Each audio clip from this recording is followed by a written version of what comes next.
Books.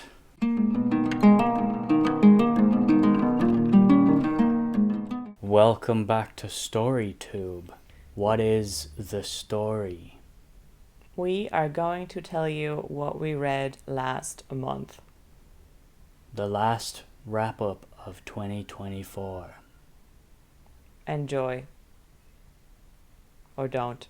This video will just be wrapping up the loose ends that we have for 2024. We have a couple more, or one more at least, 2024 year-end video to do, which will be your book stats. Coming your way soon. Which she'll be working on right after we film this video, probably. But this will be the last little bit. We didn't really get to talk about what we actually read in December. We did the 2Bs and the top 10, and thanks again to everybody who tuned in or chipped in for the 2Bs. That was the most fun I think we've had making a video, putting it together. It definitely took an entire working week. Yeah, I think it was the highlight of 2024. First up for me, I finished After Atlas. No, not After Atlas. I keep getting the two titles mixed up. This is Atlas Alone by Emma Newman, book 4 in the Planetfall universe. I will someday shut up about these books once enough of you read it. I already talked a little bit about this one in the previous wrap-up that we did God knows when, but I finished it in December, and this is probably my least favourite of the 4, but this has a banger of an ending. It makes up for the first half being a little, I guess, more detached in terms of pulling me in. There's a common theme in the 4 books here where Emma Newman really traps me in the psychology of her characters, her main character. They're very singular and focused character books, really. I'm not sure she went quite as deep with this one, but I did find the plot here to be really quite riveting. More so in the second half of the book. And there were a couple of things I saw coming, and there was one thing in particular I didn't see coming at all, which was great. This one, if you don't know, follows on from spoilery events from the other books, namely the second book, which is After Atlas, which is I always confuse the two titles, where an event happens at the end of that book, and this is dealing directly with the fallout of that, and this is probably the most direct sequel that exists within the Planetfall books so far. Because I believe that there's more in Emma Newman within this universe, and she just needs another opportunity and publishing contract to do so. So if we can get more people reading these books, maybe another one will come, because there's plenty of room for it. This one deals with those spoilery events from book 2 and follows the same characters, but just flips the POV, and the main character from this is the friend from book 2. Anyway, suffice it to say that we're all on a spaceship going somewhere, and there are people on this ship maybe that were involved in something that happened in book 2. And our main character here kind of wants to find out who did what and why. This book goes into AI and gaming, and specifically VR gaming. They call them immersives here, and there's a lot of mystery and investigating being done within the immersives, so like in the virtual reality world created. And like in the other books, there's sort of stuff being called up from the past of the main character that is directly tied to her current psychological state, and it's very, very good. It's not quite as good as it is done in the other books, in my opinion, but the plot here is quite page-turny.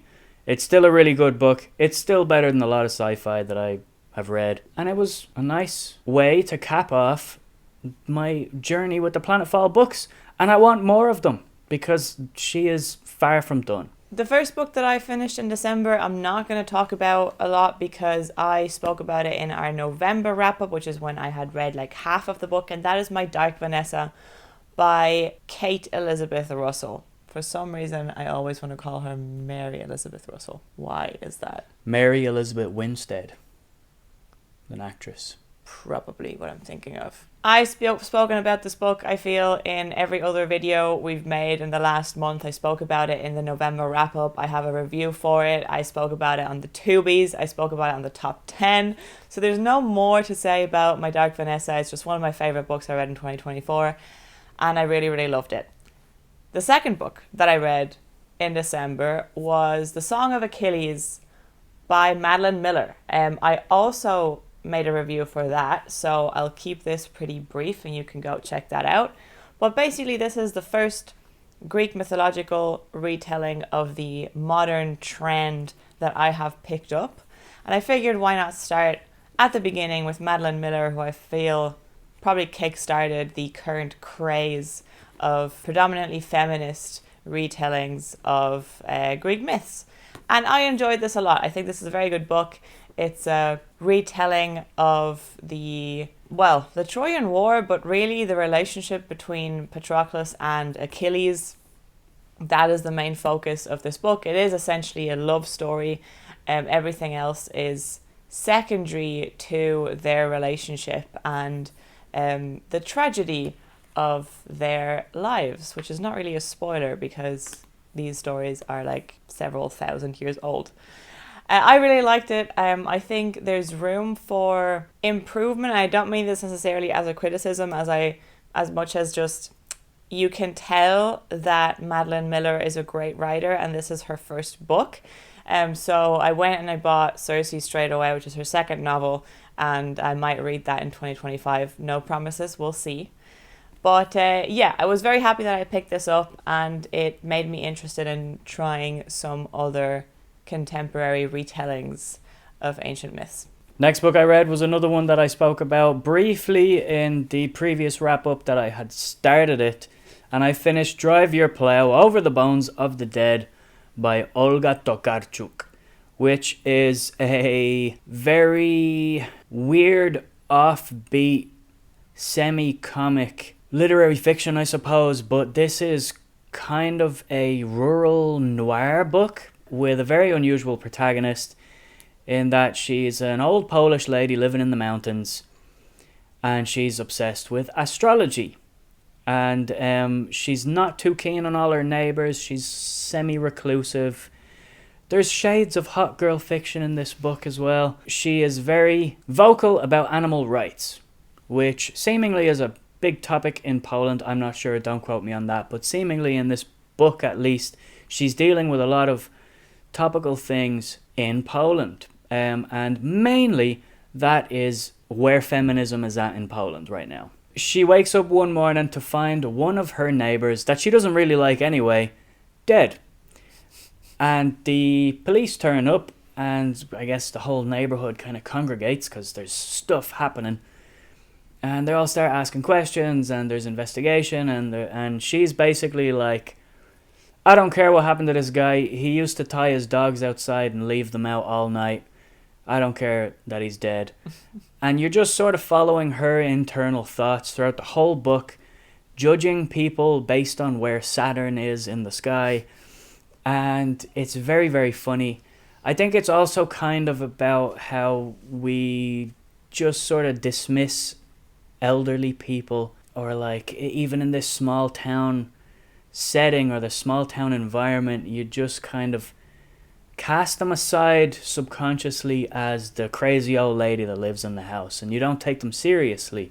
And I think Olga Tokarczuk blends that a little bit into the story, just about how, in particular, men will do that to not just elderly women as well, but women in general. And I think there's a big element of that in this book. And I assume that how she deals with these themes in this creative way is kind of part of the reason she was awarded the Nobel Prize in Literature a few years ago. So yeah, I really liked this one. This was an interesting book. I'm very glad I read it. It was very odd. Like, I don't know who I would really recommend it to. It strays and meanders in between certain kinds of books in terms of genre. So she's not really pigeonholing herself into any one like narrative form, or like, here's what you should expect. It's not really that kind of book, so I guess it more leans into this woman is just writing art, and it's a form of expression and using little techniques from all over the place to explore ideas that she wants to explore in a creative way.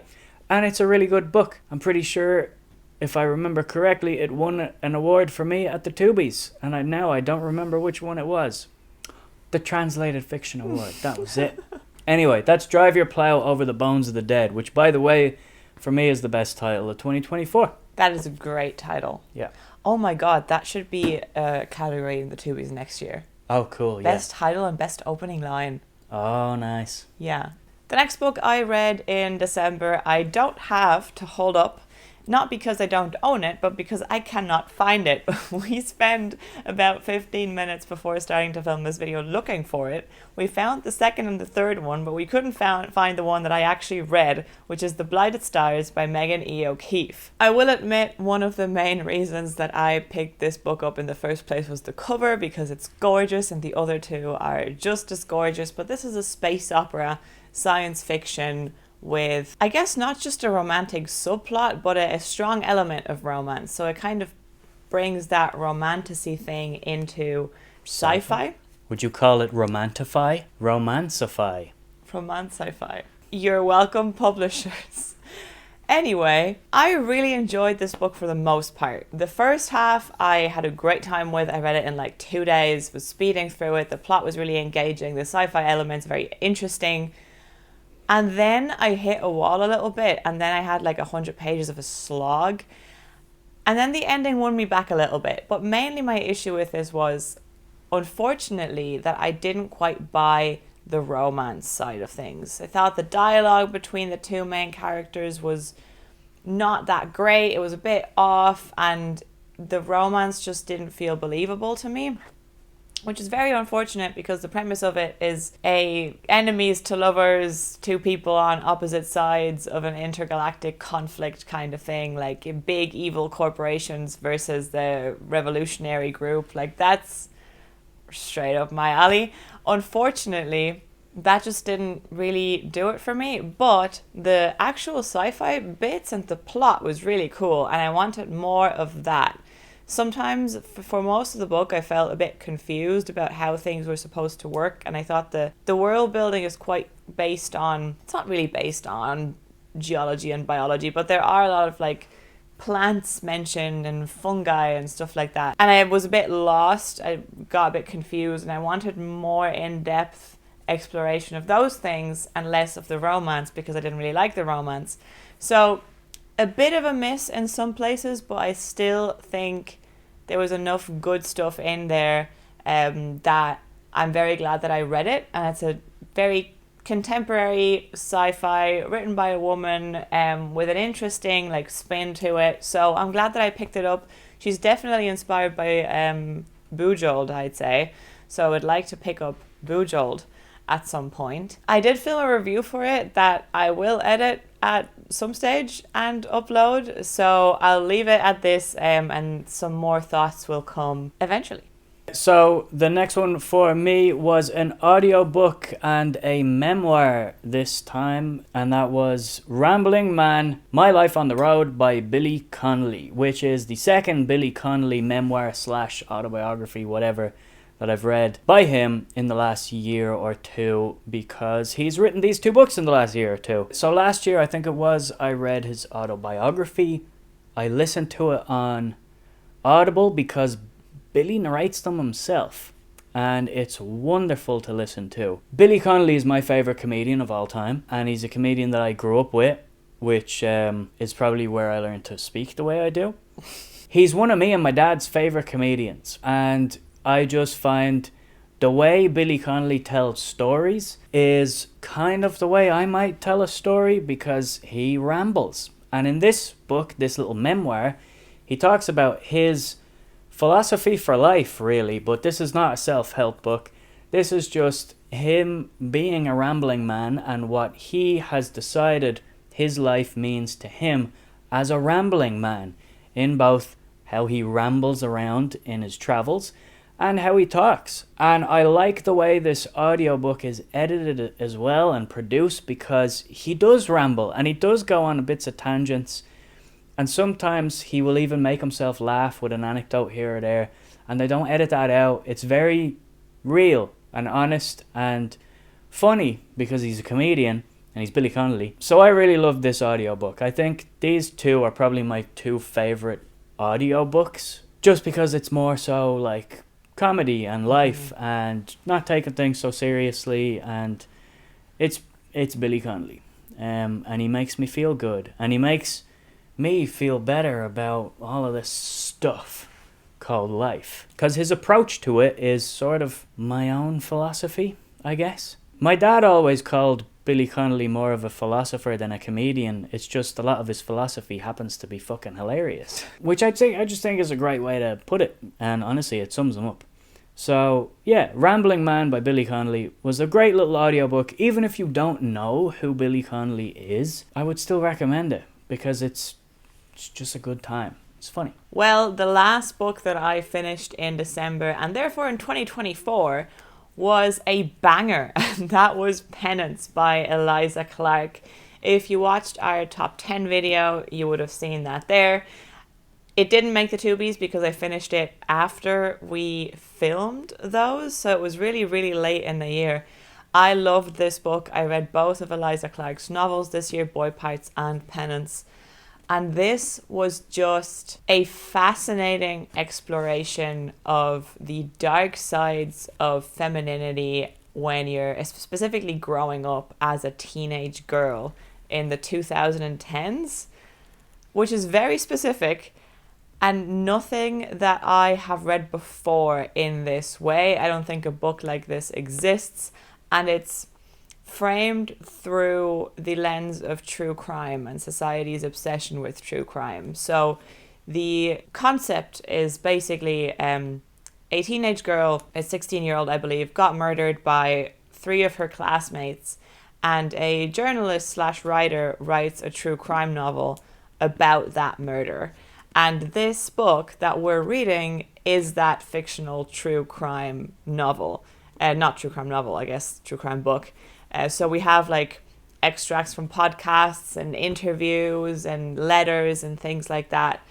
So it's a very different writing style to Boy Parts. I also thought Boy Parts was a lot funnier, even though it's also very dark. This book is just dark, but also darkly relatable in a lot of ways. And I was just completely fascinated by it. It was kind of mind-blowing in some ways because I find that I had never read a book that tapped into what this book taps into. And I think that Eliza Clark is writing modern classics and future classics because she is really capturing the contemporary language and what it feels like to just exist in the world now as a woman. Sometimes people throw that around about Sally Rooney in Ireland, and I think she certainly is capturing something because she's hugely successful, but what she's capturing is generally not something that I can identify with. It's not my lived experience.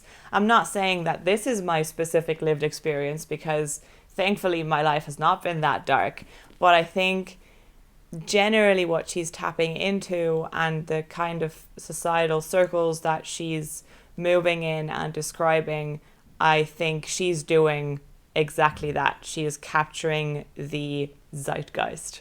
I also spoke about this at length in our top 10, so I will shut up about it now because this is a book that I could talk about for ages and ages. There's so much to unpack here. It's so interesting. I just think it's an incredible, incredible book. My last book of 2024 was one of my favorites of 2024, and if you watch the top 10, this did crack the top 10 at the last minute, at the last gasp. We had some great endings to the year. We did? Yeah. We did indeed. And it's probably my new favourite Tana French, and that is The Trespasser by Tana French. This is the 6th book in the Dublin Murder Squad, and it contains my favourite detective or favourite protagonist that she has written thus far, Antoinette Conway, who is a sarcastic, sort of edgy, foul-mouthed, mixed-race lady from inner city Dublin. And she is absolutely wonderful to follow. Also, this book is set in basically our area and where I grew up and kind of the sort of north inner city, which it was just very cool to read about. It describes all of the places that I know, that we live in, that we walk around in day to day. But unfortunately in this book there is a very brutal murder in this area. So Antoinette Conway and her partner Steve Moran need to investigate it. And this is kind of her doing more police procedural than her other books. There's a lot of time spent at the station and just walking around the area where the murder happened. And again, to any viewers who are not really into crime fiction, I know we talk about it a lot on the channel. If you feel like, police procedural isn't really my thing, the investigation, blah, blah, blah. It's just so rich in character, dialogue, place, how people from that location will describe that place or approach life, their mentality to a certain aspect of life. There is just a language and a voice to it all that is the essence of the book, and it's the essence of Tana French's writing.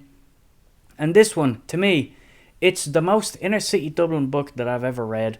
To be fair, I have not read a ton of contemporary Irish fiction, but there's a reason I keep coming back to Tana French, because I think she describes my home and the people that I know better than anyone. And she describes things, or my own home, in a way to me that makes sense to me, that clicks for me. But it's also sometimes, while being pretty vulgar, quite beautiful. And I think that's a skill, to be perfectly honest, and it impresses me and I admire it. But also I do think the plot in this one and the actual investigation itself is quite riveting. I don't tend to read her for her actual crime plot and all of that stuff. I read her for all that other stuff I mentioned. But I do actually find the plot in this one really, really engaging and riveting, mainly because it's kind of so tied to relations within the station and within the detectives, and you get to know them. All of the characters directly involved or indirectly involved, the detectives in the station, all have very distinct personalities and are extremely well drawn, so you kind of get a sense of them immediately, and the intricacies of all their relationships. The main detective here, Antoinette Conway, is currently the only woman on the squad, and her approach to that is, I'm going to be the abrasive one who's always fighting everybody else in the station, because she's getting more stick than the average copper in the station. And in Ireland, there's a big culture of slagging people. Slagging people is mocking. It's an Irish slang term for just playful mockery. And you do it with your best friends, but you also do it with an edge with people you don't like. And it's very hard sometimes to distinguish which is which. And Antoinette Conway can give a good slagging, but she also doesn't take any shit. And there's those interesting dynamics that are quite subtle. So there is an element of that kind of feminism in the book and dealing with a workplace full of macho men.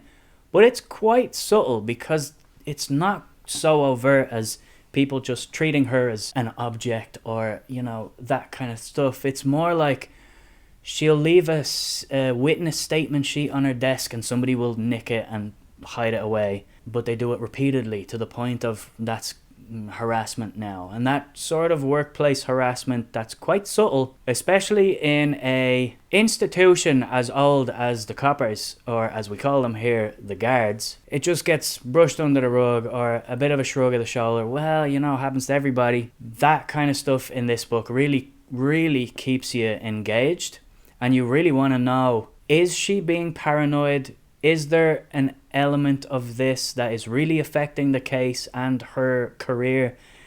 All of these sort of questions keep you turning the page.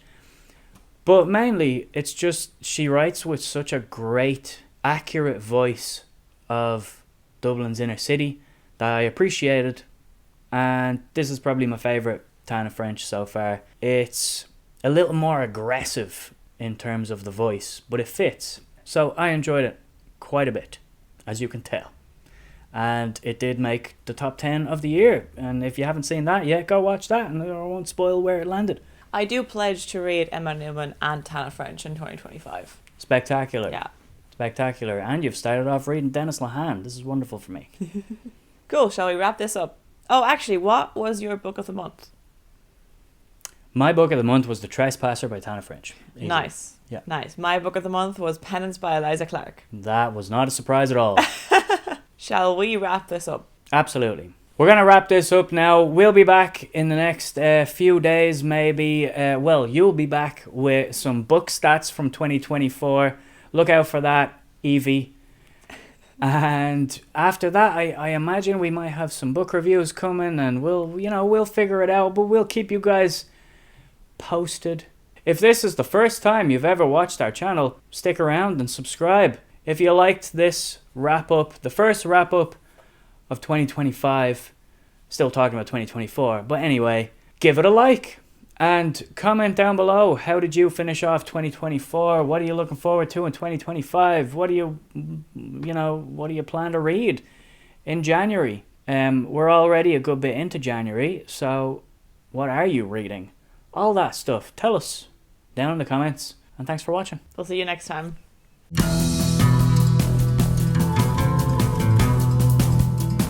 Sometimes books are worth 5 stars on Goodreads. Sometimes they're even worth a nut button. But some books are just bullshit. Introducing the new Bullshit Button, your new way to convey your nuanced feelings about bullshit books. Bullshit. I used to just DNF everything and then fade into oblivion.